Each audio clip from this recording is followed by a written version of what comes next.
c'est Hélène, le personnage de Kibizu et Kibizu. Alors, il y a une blague qui a été partagée sur le groupe Humour et Polyamour qui concernait, si on peut dire, la fidélité dans le couple. Donc, ce sont deux petits dinosaures. Tu viens à la sauvegarde, à la manif pour la sauvegarde de la fidélité dans le couple. Et à la demande de Diane, une participante, a été demandé de changer. Et l'admin a rectifié ou a fait une deuxième publication avec en fait, tu viens à la manif de la sauvegarde de l'exclusivité dans le couple. Alors, ce sont des termes exclusivité, fidélité qui ne veulent absolument pas dire la même chose. Malheureusement, on les mixe. Il peut y avoir des liens un petit peu entre les deux, je vais vous expliquer, mais il faut bien faire la différence. Et je vais vous expliquer pourquoi. Donc, point de vocabulaire, disons d'abord, avant de commencer. Fidélité vient de fidelis, fidèle, de fides, la foi en latin. Donc ce qui veut dire croyance, croire en l'autre, avoir confiance, l'autre est loyal, il y a une relation souvent une attente de réciprocité, de loyauté, etc., de respect des engagements en fait. Tandis que exclusivité ne veut pas dire la même chose. Exclusif, donc ça vient de ex, donc en dehors, et claudere qui veut dire clore, donc un milieu clos avec tous les autres qui sont en dehors, exclusivité. Et donc c'est le modèle du couple, si on peut dire, actuel, même depuis longtemps, c'est le fait de, comment dire, choisir une seule personne, ce qui va être la monogamie en fait, tout simplement, vu que monogamie veut dire une union avec une seule personne. Et je vais vous montrer un petit peu en fait entre exclusivité et ce côté mono, en fait, à quoi ça me fait penser. Et d'ailleurs, en fait, je vais d'abord vous citer Montesquieu. Montesquieu qui disait le vice-roi de Goa accordait à des particuliers des privilèges exclusifs. Je suis tombée sur cette citation en cherchant l'étymologie bien précise d'exclusivité, même si je me rappelais vaguement de quoi ça voulait dire. Donc là, on parle de privilège. Oui, parce qu'en effet, c'est en fait un milieu clos, si on peut dire, donc avec une privation de liberté, évidemment. Le couple est considéré ainsi. Une privation de liberté, clos, on exclut les autres. Justement, voilà, l'exclusivité vient d'exclusion. Hein. On exclut les autres. Et c'est en fait considéré, justement, comme on dit souvent, tu vas trouver le bon, tu vas trouver la bonne, etc. Avec cette idée de privilège, en fait, tout simplement. De privilège. Et mono, c'est ce qu'on utilise aussi pour monarchie, qui est l'autorité d'une seule personne. Et là, voilà, je cite Montesquieu, ça me fait penser à quoi ? Ça me fait penser à l'Ancien Régime, tout simplement. Alors, c'était dans le domaine politique qu'il y a eu la Révolution française, les philosophies des Lumières, blabla, enfin, je ne vais pas revenir là-dessus, et qu'on a voulu supprimer justement cette monarchie pour passer à un autre système, en fait, justement, qui mettait en avant la liberté, notamment. Et qui supprimait les privilèges, notamment de la noblesse, ou de chaque, selon les classes, etc. Voilà les privilèges. Dans le domaine privé, c'est ce que je dis souvent, en fait, ça n'a pas été du tout supprimé, cette notion de privilège et cette notion d'exclusivité et tout ça, ce ne sont pas des choses qui ont été du tout gérées. Et en fait, en plus, c'est pile la même époque où on passe donc du mariage arrangé, donc non choisi malheureusement, au mariage d'amour mis en avance par le romantisme au XIXe siècle.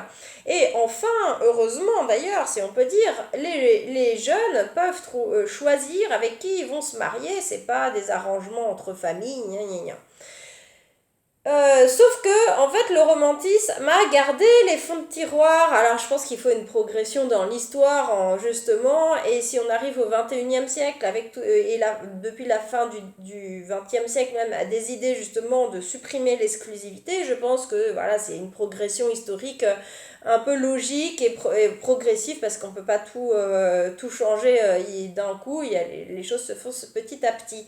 Mais finalement, en passant du mariage arrangé au mariage d'amour, on a gardé cette notion de fidélité, mais qui était en fait une exclusivité, d'accord? On n'a pas le droit de tomber amoureux dans le couple monogame traditionnel classique qui enseignait en plus avec voilà toute cette espèce de menu quoi, genre tout prêt, de menu tout prêt. On n'a pas le droit de tomber amoureux d'une deuxième personne. Ou sinon, on doit choisir qui est le bon, la bonne ou la meilleure. Il y a des histoires de compétition, forcément, dans l'histoire.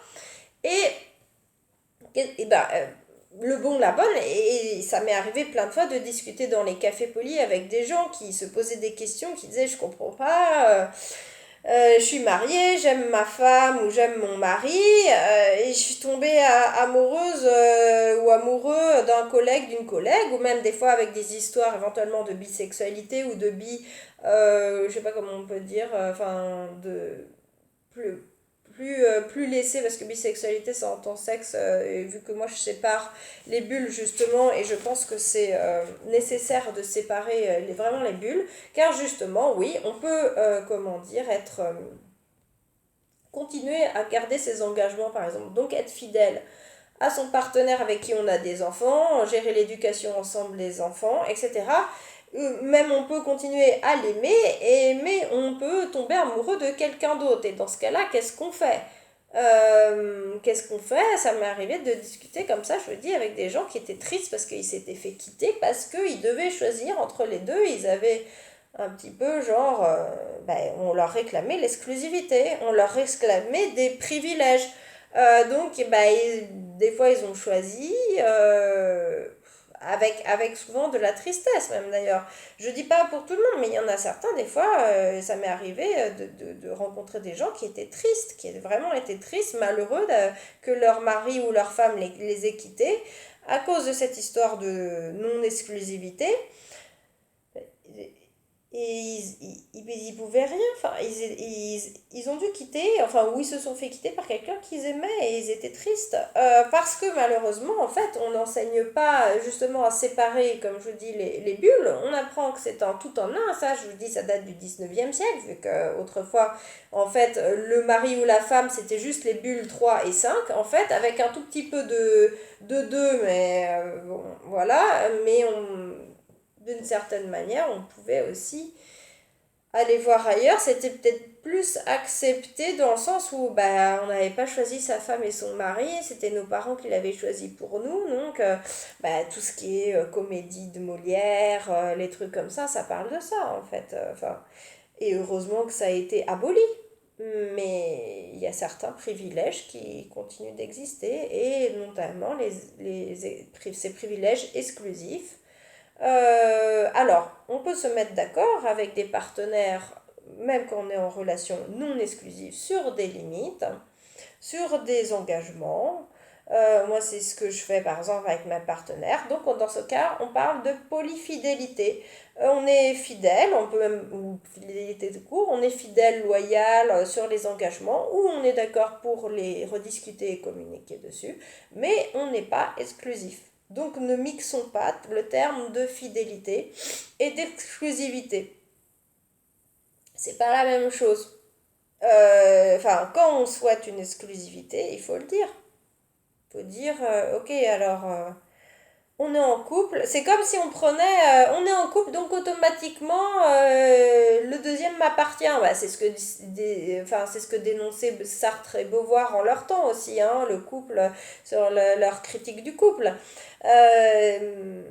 Merci à eux là-dessus aussi d'avoir alerté. Ça se fait petit à petit, comme je vous dis, mais il y a encore des privilèges. Il Il y a encore des privilèges d'ancien régime, si on peut dire, avec ces histoires de monarchie ou monogamie, ou mono-amour, des fois, comme on dit aussi. Monosexualité, je sais pas, enfin, on pourrait inventer plein de termes en fait aussi, mais donc ne mixons pas exclusivité et fidélité, s'il vous plaît. Si vous voulez un partenaire exclusif, dites-lui j'ai besoin d'un partenaire exclusif. Et donc les deux personnes sont d'accord, se mettent d'accord là-dessus et que après ils tiennent leurs engagements de fidélité là-dessus en disant je souhaite une exclusivité. Et ben ok, voilà, on tient ses engagements. Après, si on tombe amoureux d'un deuxième, faudrait pouvoir communiquer aussi. Souvent, souvent, on parle de, c'est dans une autre vidéo que j'avais dit ça, on parle de stabilité alors que c'est pas une stabilité de couple qu'on cherche, c'est une irréversibilité de couple. Je parle pas pour tout le monde évidemment, mais il y en a beaucoup, c'est ça, ils cherchent une irréversibilité. Merci le divorce, comme d'habitude. Merci à tous ceux qui se sont battus pour ce genre de choses, pour qu'il n'y ait pas cette irréversibilité, pour qu'on ne soit pas clos, enfermé, qu'on puisse s'enfuir, qu'on puisse partir. Et, petite mention de fin, heureusement, à ce qu'il existe ces choses-là, car les violences conjugales, on ferait comment sinon?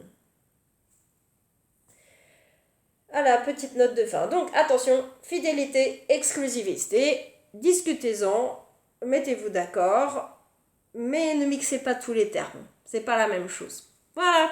Merci, à bientôt. Au revoir.